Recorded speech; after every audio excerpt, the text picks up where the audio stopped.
सभी साथियों का एक बार फिर से स्वागत है आपके अपने YouTube चैनल उत्कर्ष स्टडी पे। और दोस्तों, आज के इस वीडियो में हम RS प्री एग्जाम 2023 की दृष्टि से महत्वपूर्ण जुलाई माह का जो भी करंट अफेयर है उस पर हम चर्चा करने वाले हैं। और जितने भी महत्वपूर्ण क्वेश्चन आपके एग्जाम की दृष्टि से बन सकते हैं वो सारे क्वेश्चन इस क्लास में आपको मिलने वाले हैं। जो सीरियस एस्पिरेंट हैं तो वो तो इस क्लास को पक्का देखना। और मैं आपको बता दूं कि हमारी जो मानसिकता है वो क्या होती है कि जैसे ही अब मैं पहला क्वेश्चन निकालूंगा, अगर वह क्वेश्चन आपको आता है तो आप अगला क्वेश्चन देखेंगे, अगर आपको नहीं आता है तो आप ये वीडियो काट के चले जाएंगे। ये हमारी मानसिकता है। हमें जो आता है वो तो हम देख लेते हैं, जो नहीं आता वो हम नहीं देखते। तो इसलिए हमें ऐसा नहीं करना है। हमें जो नहीं आता वो देखना है, जो आता है वो तो हमें आता ही है, लेकिन जो नहीं आता है वो हमें आना चाहिए। इस उद्देश्य से हमें इस वीडियो को देखना है। और मैं आपको बता दूं कि इस वीडियो में मैं आपके सामने जुलाई माह के कुछ ही चुनिंदा क्वेश्चन लेके आया हूँ, 20-25, जो आपके एग्जाम की दृष्टि से इंपॉर्टेंट है। और इस क्लास से एक क्वेश्चन आपके RS प्री एग्जाम 2023 में पूछा जाएगा, ये मैं आपसे वादा करता हूँ। जो मुख्य बिंदु है इस क्लास के वो हम देख लेते हैं, जैसे राजस्थान डोमेस्टिक ट्रेवल मार्ट, इसके अलावा जो बहुआयामी गरीबी सूचकांक रिपोर्ट है 2023 की, इसके अलावा इंपॉर्टेंट राष्ट्रीय स्किल सेल एनीमिया उन्मूलन मिशन जिसमें राजस्थान के कितने जिले हैं उस पर हम चर्चा करेंगे। यानी एम्स क्वेश्चन है, आप डरिएगा मत, यानी हम पूरा नहीं पढ़ेंगे, जैसे एम्स के क्वेश्चन है उस हिसाब से पढ़ेंगे। इसके अलावा किस यूनिवर्सिटी को राजस्थान का प्रथम स्किल जो PM स्किल हब बनाया गया है वो बात करेंगे। और राजस्थान का TB इंडेक्स में कौन सा स्थान है। इसके अलावा राजस्थान की जितनी भी जो वंदे भारत ट्रेन चली है वहाँ से क्वेश्चन बन सकता है। और बाबा आमटे दिव्यांग विश्वविद्यालय के पहले कुलपति बने वो कौन बने, उन पर भी हम चर्चा करेंगे। तो पहला क्वेश्चन आज की इस क्लास का हम देख लेते हैं कि जुलाई 2023 में ओसीजिक जो कि क्रोएशिया में है उसमें आयोजित जो विश्व शूटिंग पैरा स्पोर्ट्स हैं उसमें राजस्थान के किस खिलाड़ी ने 2 स्वर्ण पदक जीते। तो याद रखिएगा, ये जो आपकी विश्व शूटिंग पैरा स्पोर्ट्स हुई थी इंपॉर्टेंट है। सबसे पहले याद रखना है कहाँ पे आयोजित हुई, तो ओसीजेक जो कि कहाँ पे पड़ता है, क्रोएशिया में।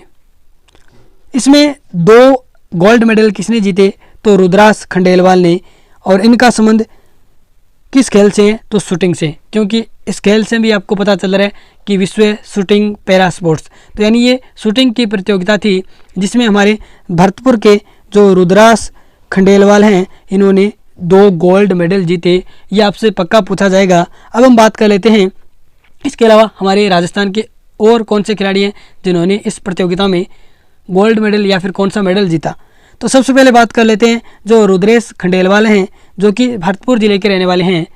इन्होंने एक तो 50 मीटर एयर पिस्टल SH वर्ग में और दूसरा 10 मीटर एयर पिस्टल SH वर्ग में, जो कि P1 पुरुष था और पहला था P4 मिश्रित। ठीक है, तो इन दोनों इवेंट में इन्होंने गोल्ड मेडल जीता, एक तो 50 मीटर एयर पिस्टल, दूसरा 10 मीटर एयर पिस्टल। ठीक है, इसके अलावा इस प्रतियोगिता में जो कि ओसीजिक क्रोएशिया में आयोजित हुई, इसमें अवनी लेखरा जो कि जयपुर की रहने वाली हैं, इनका संबंध भी शूटिंग से है। ये एक पैरा शूटिंग खिलाड़ी हैं। इन्होंने भी ये श्रेणी याद रखिएगा R2 10 metre air rifle SH1 event में स्वर्ण पदक जीता और इनका स्कोर था फाइनल वो था 248.3। ठीक है, तो याद रखिएगा जो रुद्रास खंडेलवाल हैं जो कि भरतपुर के हैं, इन्होंने तो एयर पिस्टल में, जबकि अवनी लेखरा जो कि जयपुर की रहने वाली है इन्होंने 10 मीटर एयर राइफल में। ठीक है, तो एयर राइफल और एयर पिस्टल ये दोनों याद रखिएगा। इसके अलावा बात करते हैं कि जो स्वरूप वालकर हैं इन्होंने भी इस प्रतियोगिता में गोल्ड मेडल जीता है। ये आपसे पूछा जा सकता है कि स्वरूप वालकर का संबंध किस खेल से है, तो इनका संबंध पैरा शूटिंग से, ये एक पैरा शूटिंग खिलाड़ी हैं। अब हम बात करते हैं जो ये विश्व शूटिंग पैरा स्पोर्ट्स विश्व कप आयोजित हुआ ओसीजेक क्रोएशिया में, इसमें भारत का मेडल टैली में कौन सा स्थान रहा, तो ये स्थान रहा पहला, भारत का पहला स्थान रहा। भारत ने टोटल 17 मेडल जीते, उनमें से 7 गोल्ड, 6 सिल्वर, 4 ब्रॉन्ज। और मैंने आपको 4 मेडल तो पढ़ा दिए क्योंकि 2 रुद्रास खंडेलवाल ने, 1 अवनी लेखरा ने, 1 स्वरूप हुहालकर ने। ठीक है, तो याद रखिएगा पहला क्वेश्चन बहुत ही इंपॉर्टेंट है। बात करते हैं यहाँ पे, ये देखिएगा वर्ल्ड शूटिंग पैरा स्पोर्ट जो कि कहाँ पे आयोजित हुई, ओसीजेक क्रोएशिया।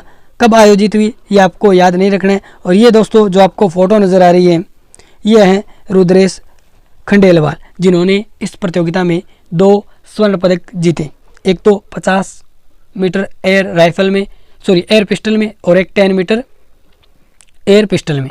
तो दोनों याद रखिएगा। और ये अवनी लेकर हैं जो कि जयपुर की रहने वाली हैं, इन्होंने भी इस प्रतियोगिता में गोल्ड मेडल जीता। ठीक है, उसके बाद बात कर लेते हैं दूसरा क्वेश्चन है कि 30 जून 2023 को विधानसभा अध्यक्ष सीपी जोशी को किस देश के हाईएस्ट सिविलियन अवार्ड से सम्मानित किया गया? तो ये आयरलैंड के हाईएस्ट सिविलियन अवार्ड से सम्मानित किया गया सीपी जोशी को। ठीक है, तो याद रखिएगा। यहाँ पे बात कर लेते हैं कि जो आयरलैंड के टेम्परेरी शहर में आयोजित टेम्परेरी कंट्री काउंसिल के अध्यक्ष के द्वारा सीपी जोशी को ये अवार्ड दिया गया। तो ये आप सीधा याद रखिएगा, सीपी जोशी को हाईएस्ट सिविलियन अवार्ड दिया गया किस देश का? आयरलैंड का, और वर्तमान में ये विधानसभा अध्यक्ष हैं। इसके अलावा बात करते हैं तीसरा क्वेश्चन जो आपसे पूछा जा सकता है, इंपॉर्टेंट क्वेश्चन बनेगा कि 1 जुलाई 2023 को प्रधानमंत्री नरेंद्र मोदी द्वारा शुरू किए गए राष्ट्रीय सिकल सेल एनीमिया उन्मूलन मिशन में राजस्थान के कुल कितने जिलों को शामिल किया गया है? तो याद रखिएगा 8 जिलों को शामिल किया गया है। ए नंबर ऑप्शन यहाँ पे राइट हो जाएगा। अब हम बात कर लेते हैं जो राष्ट्रीय सिकल सेल एनीमिया उन्मूलन मिशन है, इसकी शुरुआत कब हुई? तो 1 जुलाई 2023। कहाँ से? तो एमपी का एक जिला है शहडोल जिला, वहाँ से, एमपी का शहडोल जिला। और शुरुआत किसके द्वारा? तो हमारे माननीय प्रधानमंत्री नरेंद्र मोदी जी के द्वारा इसकी शुरुआत की गई। और इसके तहत लक्ष्य रखा गया कि हम 2047 तक हमारे देश को सिकल सेल एनीमिया से मुक्त कर देंगे। ठीक है, और ये टोटल 17 राज्यों में स्टार्ट की गई, 17 राज्यों में, जिसमें से हमारा राजस्थान भी सम्मिलित हैं। और कितने जिलों में? तो 17 राज्यों के 278 जिलों में। अब हम बात कर लेते हैं कि हमारे राजस्थान के कितने जो ज़िले हैं? तो 8 ज़िले। कौन कौन से ज़िले हैं, उनके नाम आपको इंपॉर्टेंट याद रखना है, यहाँ से आपके एग्जाम में पक्का क्वेश्चन पूछा जाएगा। तो मैंने ये आपको बात बता दी, 2047 तक हमने लक्ष्य रखा है कि हम देश को सिकल सेल एनीमिया से मुक्त कर देंगे। और कितने राज्यों में ये मिशन स्टार्ट किया गया है? तो 17 राज्यों में। 17 राज्यों के कितने ज़िलों में? तो 278 जिलों में। अब हम बात कर लेते हैं हमारे जो 8 ज़िले हैं वो इम्पोर्टेंट हैं। और 8 ज़िले कौन से हैं?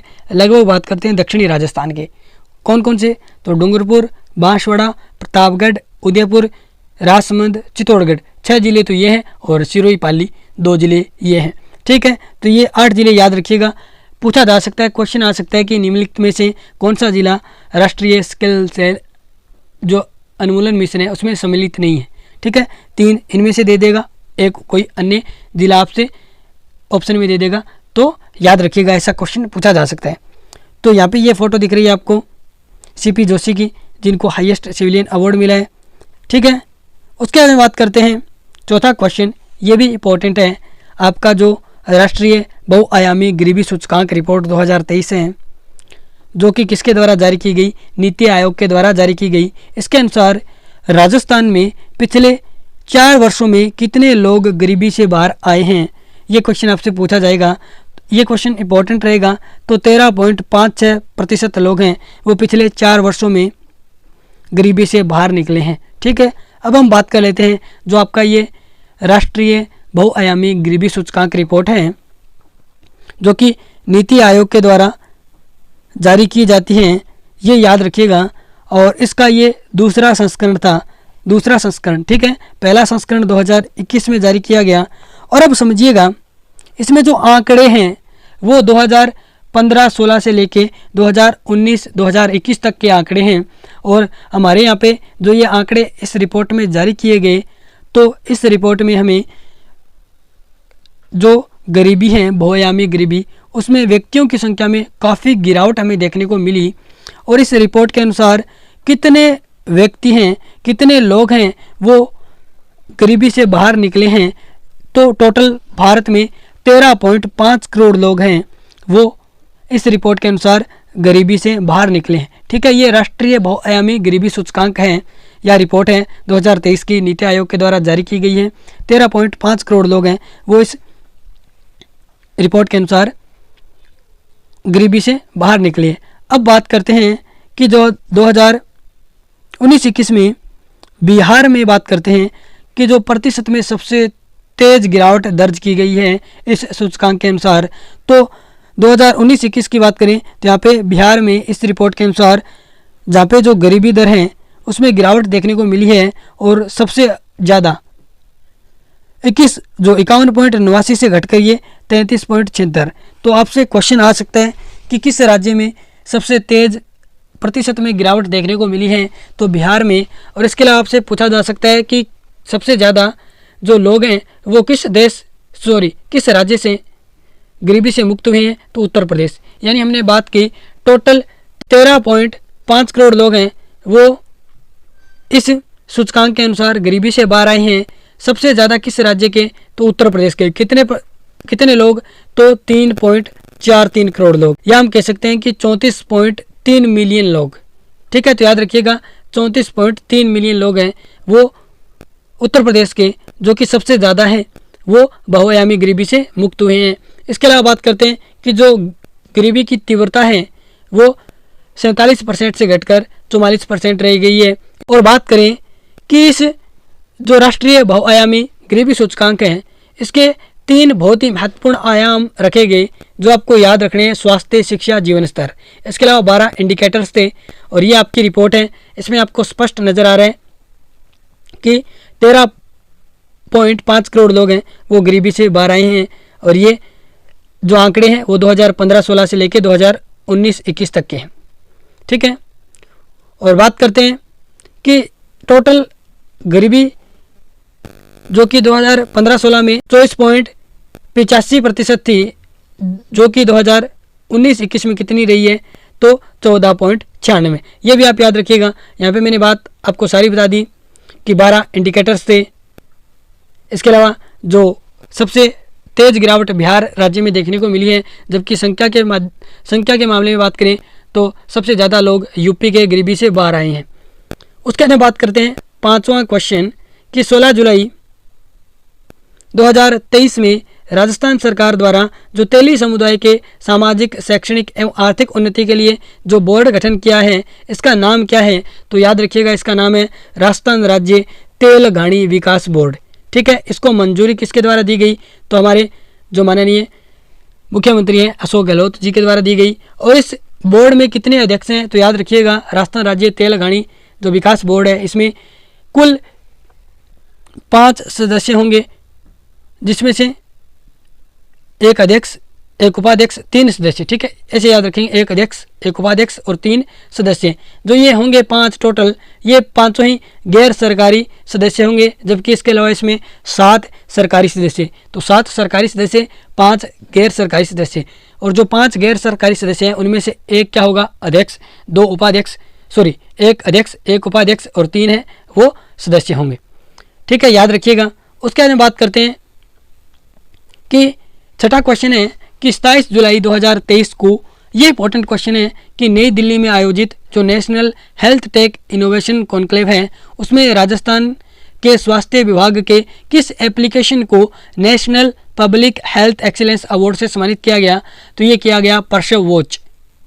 ठीक है, अब ये परसव वॉच है क्या, तो ये याद रखिएगा राजस्थान के मातृ स्वास्थ्य अनुभाग द्वारा 360 उच्च प्रसव भार वाले मेडिकल इंस्टीट्यूट में प्रसवों के डिजिटलाइज और क्लिनिक केयर और मॉनिटरिंग के लिए प्रसव वॉच एप्लीकेशन संचालित किया जा रहा है। तो ये जो प्रसव वॉच हैं ये क्या कर रहे हैं, जो प्रसव हैं, जो भी डिलीवरी हो रही है, डिजिटलाइज इनको कर रहे हैं। और इसके तहत कितने जो मेडिकल इंस्टीट्यूट में ये चल रहा है, तो 360 उच्च प्रसव वाले मेडिकल इंस्टीट्यूट में ये जो एप्लीकेशन है वो संचालित किया जा रहा है।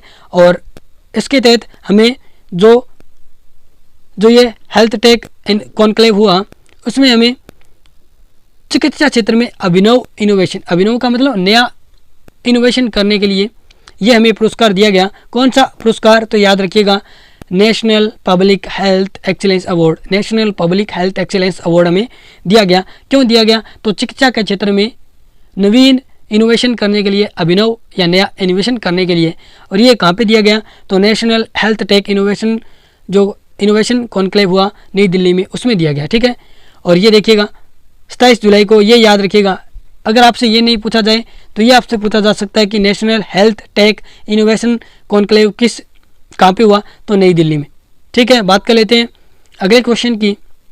ये क्वेश्चन भी इंपॉर्टेंट है कि 24 जुलाई 2023 में पर्यावरण एवं जलवायु परिवर्तन विभाग के द्वारा वेटलैंड्स के संरक्षण एवं एकीकृत प्रबंधन के लिए राजस्थान के कुल कितने आर्द्र भूमि को अधिसूचित किया गया, तो याद रखिएगा 19 जिलों के 44 वेटलैंड है। यहाँ पे ये चित्र आप देख लेना, स्क्रीनशॉट ले लेना क्वालिटी हाई करके। यहाँ पे आपको एक 12 में सर्वाधिक 12 हैं, ये याद रखिएगा 12 में 12, तो 12 में सर्वाधिक 12 हैं।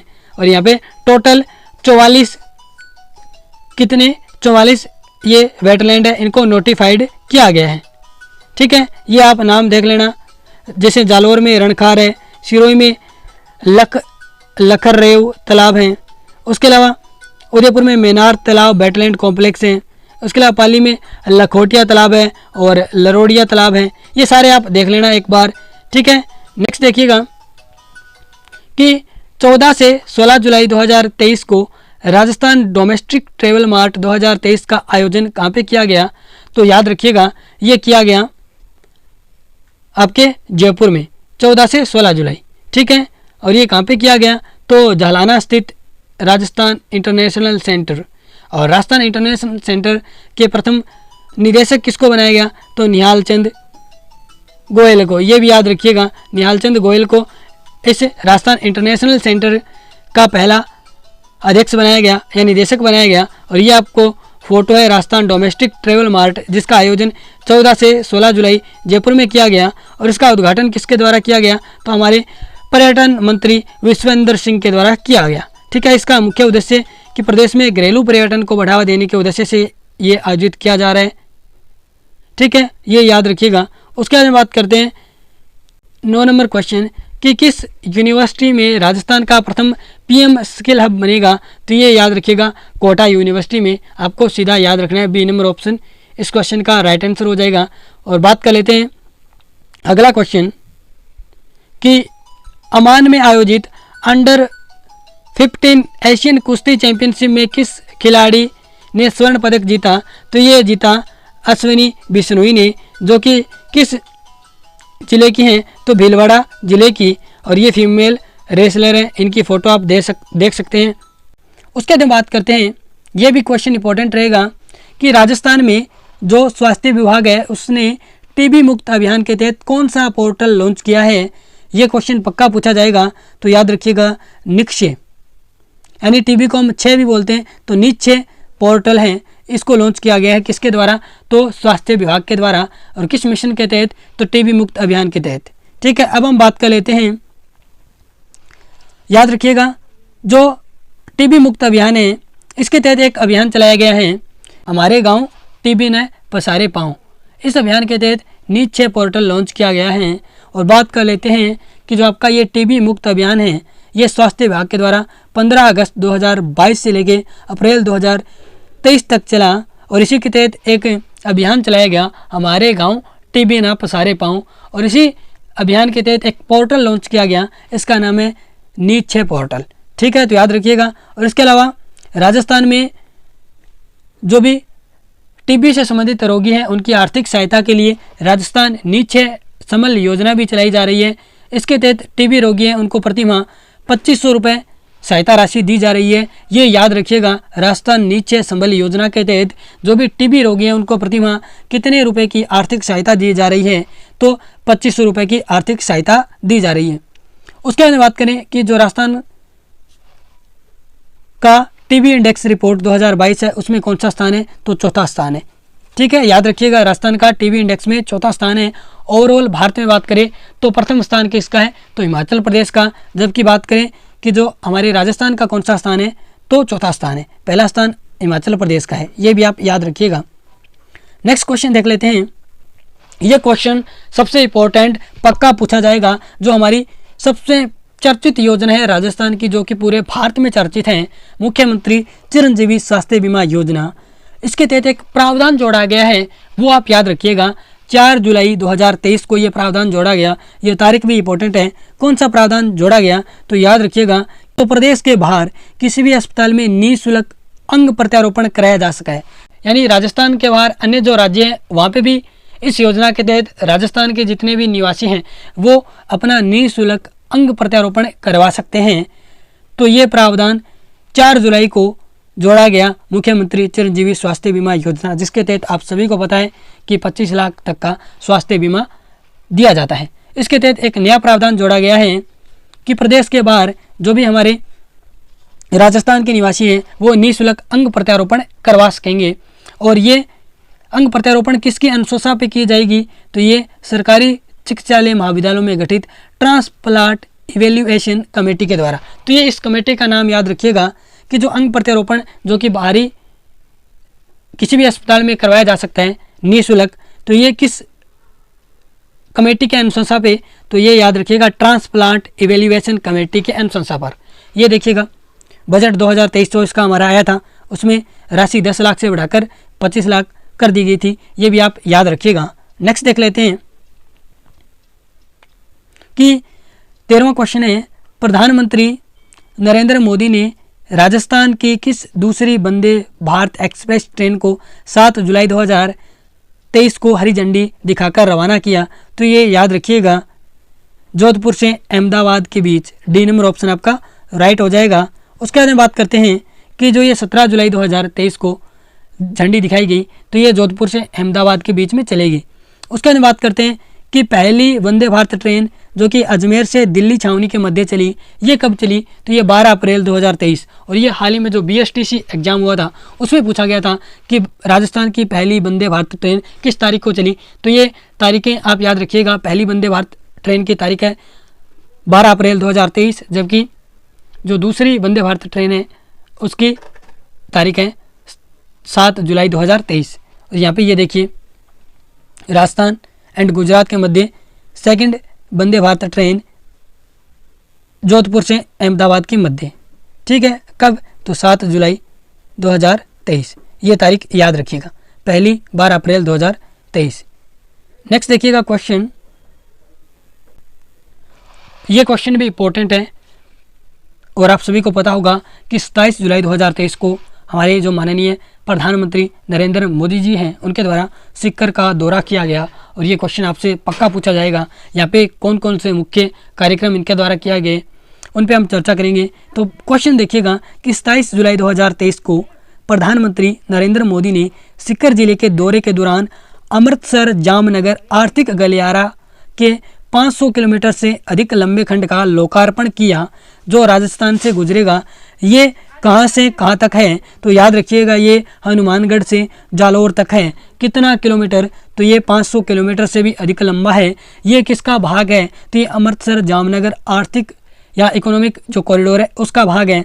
तो ये याद रखिएगा, ये क्वेश्चन आपसे पूछा जाएगा। जब क्वेश्चन पीछे एक आया था दिल्ली मुंबई जो इंडस्ट्रियल कॉरिडोर था, उसका जब लाल सोट दौसा जो खंड था इसका लोकार्पण हमारे नरेंद्र मोदी जी के द्वारा किया गया था। तो ये क्वेश्चन लगभग जो भी एग्जाम हुए थे उनमें आया था, ठीक है। ऐसा ही क्वेश्चन ये बन रहा है यहाँ पे, सीकर दौरे के दौरान अमृतसर जामनगर जो आर्थिक गलियारा है उसके 500 किलोमीटर से भी अधिक लंबे खंड का लोकार्पण किया है। ये हमारे राजस्थान में है और ये राजस्थान में हनुमानगढ़ के ये 2 गांव हैं, याद रखिएगा। जाखड़ा वाली गांव से लेकर जालौर जिले का खेतरावास गांव तक ये लंबा है, 500 किलोमीटर से भी अधिक लंबा ये आपका खंड है। तो याद रखिएगा ये कहाँ से कहाँ तक फैला है, तो हनुमानगढ़ जिले के जाखड़ा वाली गांव से लेकर जालौर जिले के खेतलावास गांव तक।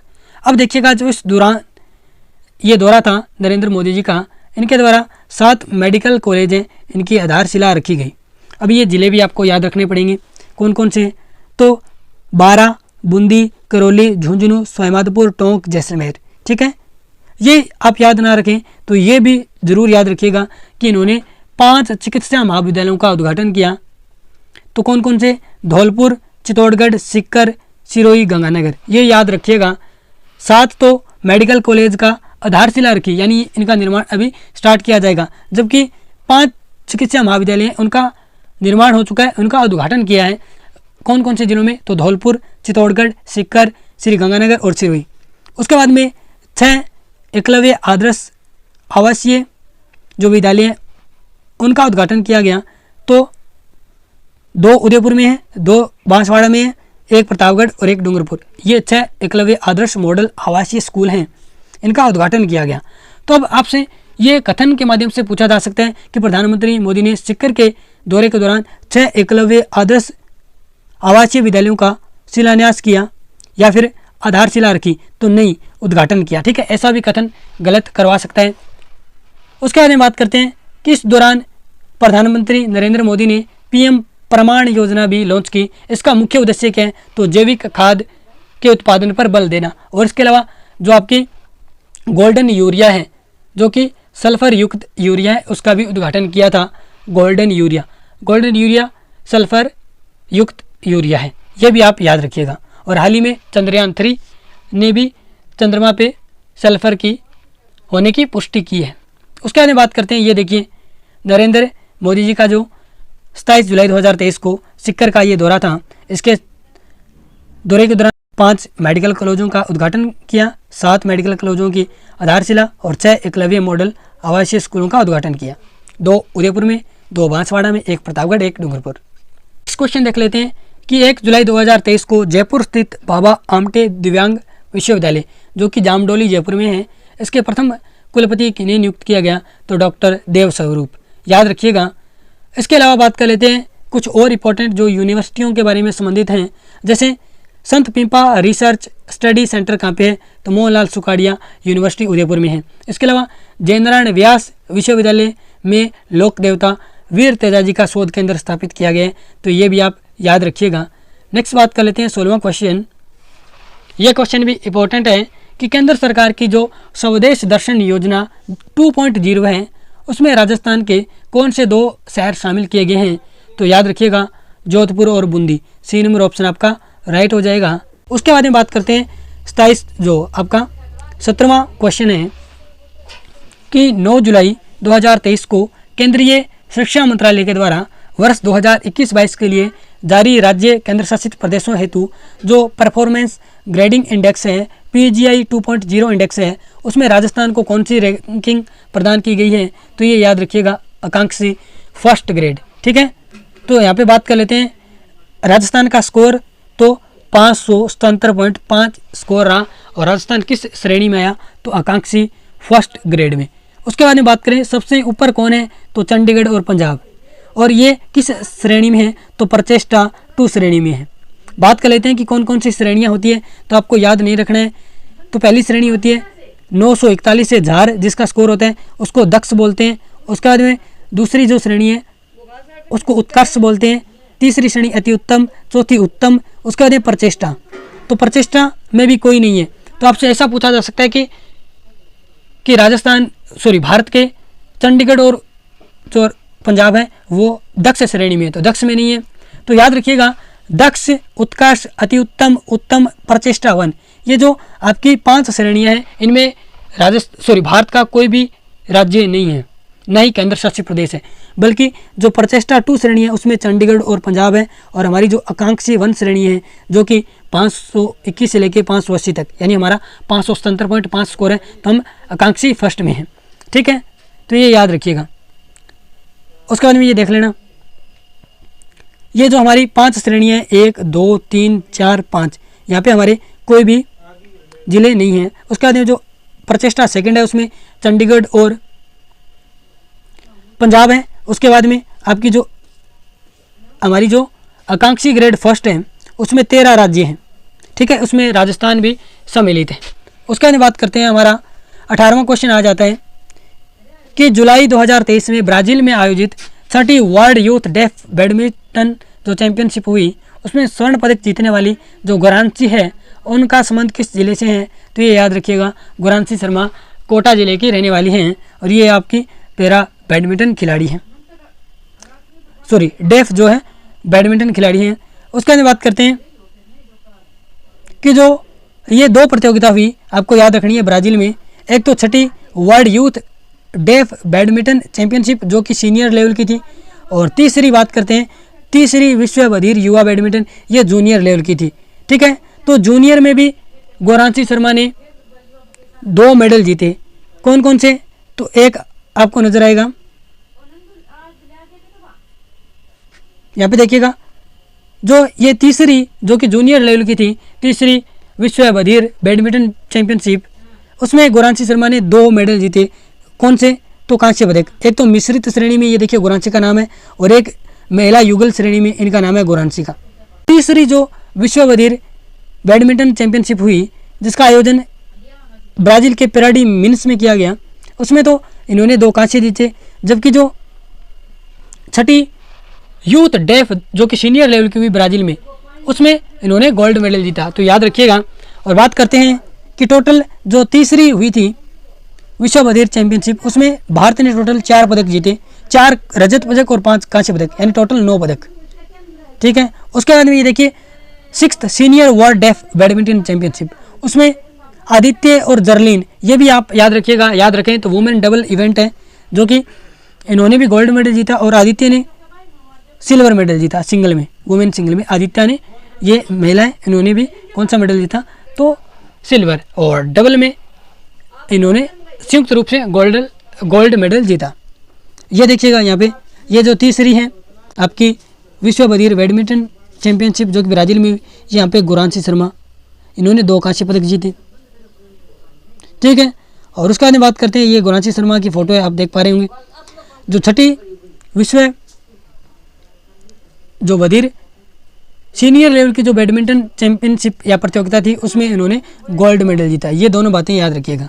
उसके बाद एक क्वेश्चन आ जाता है कि जुलाई 2023 में भोपाल मध्य प्रदेश में आयोजित छठी महिला नेशनल बॉक्सिंग चैंपियनशिप राजस्थान की किस महिला खिलाड़ी ने स्वर्ण पदक जीता? तो ये जीता खुशी पूनिया ने। और खुशी पूनिया किस जिले के हैं? भरतपुर के। रुद्रास खंडेलवाल भी भरतपुर के हैं, खुशी पूनिया भी भरतपुर के हैं, और इन्होंने छठी जो नेशनल बॉक्सिंग चैंपियनशिप में स्वर्ण पदक जीता है। ठीक है। तो याद रखिएगा। तो बात करते हैं कि जुलाई 2023 में कांग्रेस के राष्ट्रीय अध्यक्ष मल्लिकार्जुन खड़गे ने किसे राजस्थान महिला कांग्रेस के अध्यक्ष नियुक्त किया है? तो ये राखी गौतम। यानी राजस्थान में जो कांग्रेस पार्टी है उसकी महिला अध्यक्ष कौन है? तो राखी गौतम। उसके बाद में बात करते हैं 20वां क्वेश्चन हमारा, और आज का अंतिम क्वेश्चन ये रहेगा कि जुलाई 2023 में राजस्थान सरकार के द्वारा राजस्थान राज्य अहिल्याबाई होलकर बोर्ड का गठन किया गया। यह बोर्ड किस जनजाति से संबंधित है? तो ये याद रखिएगा, गडरिया घोसी। और इसके अलावा बात करते हैं जो पूर्विया धनकर, ग्यारी, गडरिया घोसी, धनकर, इन जाति वर्ग से संबंधित हैं अहिल्याबाई होलकर बोर्ड हैं। और इसमें कितने सदस्य हैं? तो याद रखेंगे यहाँ पे 7 सदस्य हैं, जिनमें 1 अध्यक्ष, 1 उपाध्यक्ष और 5 गैर सरकारी सदस्य। ठीक है। इसी प्रकार एक याद रखिएगा, राजस्थान राज्य अवंतीबाई लोधी बोर्ड का गठन किया गया था 24 जुलाई 2023 को। इसमें याद रखेंगे 1 अध्यक्ष, 1 उपाध्यक्ष और 3 गैर आधिकारिक सदस्य हैं, यानी गैर सरकारी सदस्य हैं। तो याद रखिएगा राजस्थान राज्य जो तेली विकास बोर्ड है उसका और अवंतीबाई लोधी, इन दोनों का जो सदस्य हैं वो सेम है, यानी 5 ही अध्यक्ष, 5 गैर सरकारी सदस्य हैं, 1 अध्यक्ष, उपाध्यक्ष और 3 सदस्य। इसी प्रकार वहीं पे 5 सदस्य हैं गैर सरकारी सदस्य, 1 अध्यक्ष, उपाध्यक्ष और 3 सदस्य। और उसके अलावा उसमें याद रखिएगा तेलंगानी वाले में 7 क्या है? सरकारी सदस्य भी सम्मिलित हैं। और ये आपकी अवंतीबाई लोधी की फ़ोटो है। लोधी समाज के विकास हेतु ये बोर्ड गठन किया गया है। और दोस्तों लोधीबाई जो कि मध्य प्रदेश की रहने वाली थी और 1857 की क्रांति में इन्होंने अपना बलिदान दिया था। तो ये थी आज की हमारी क्लास, जिसके अंतर्गत हमने जुलाई माह के बहुत ही महत्वपूर्ण करंट अफेयर क्वेश्चन किए, चाहे वो राजस्थान से संबंधित हो चाहे भारत से संबंधित हो, यानी नेशनल लेवल का करंट अफेयर हो, दोनों ही। और यहाँ से एक क्वेश्चन पक्का आएगा, जो सीरियस एस्पिरेंट्स हैं वो इस क्लास को पूरा देख लीजिएगा। यहाँ से पक्का क्वेश्चन आपके एग्जाम में पूछा जाएगा। तो ये क्लास आपको कैसी लगी कमेंट बॉक्स में बताइएगा। धन्यवाद दोस्तों, मिलते हैं नेक्स्ट वीडियो में। और आपसे निवेदन है कि आप मेरे उत्कर्ष स्टडी चैनल को सब्सक्राइब कर लीजिएगा। धन्यवाद दोस्तों।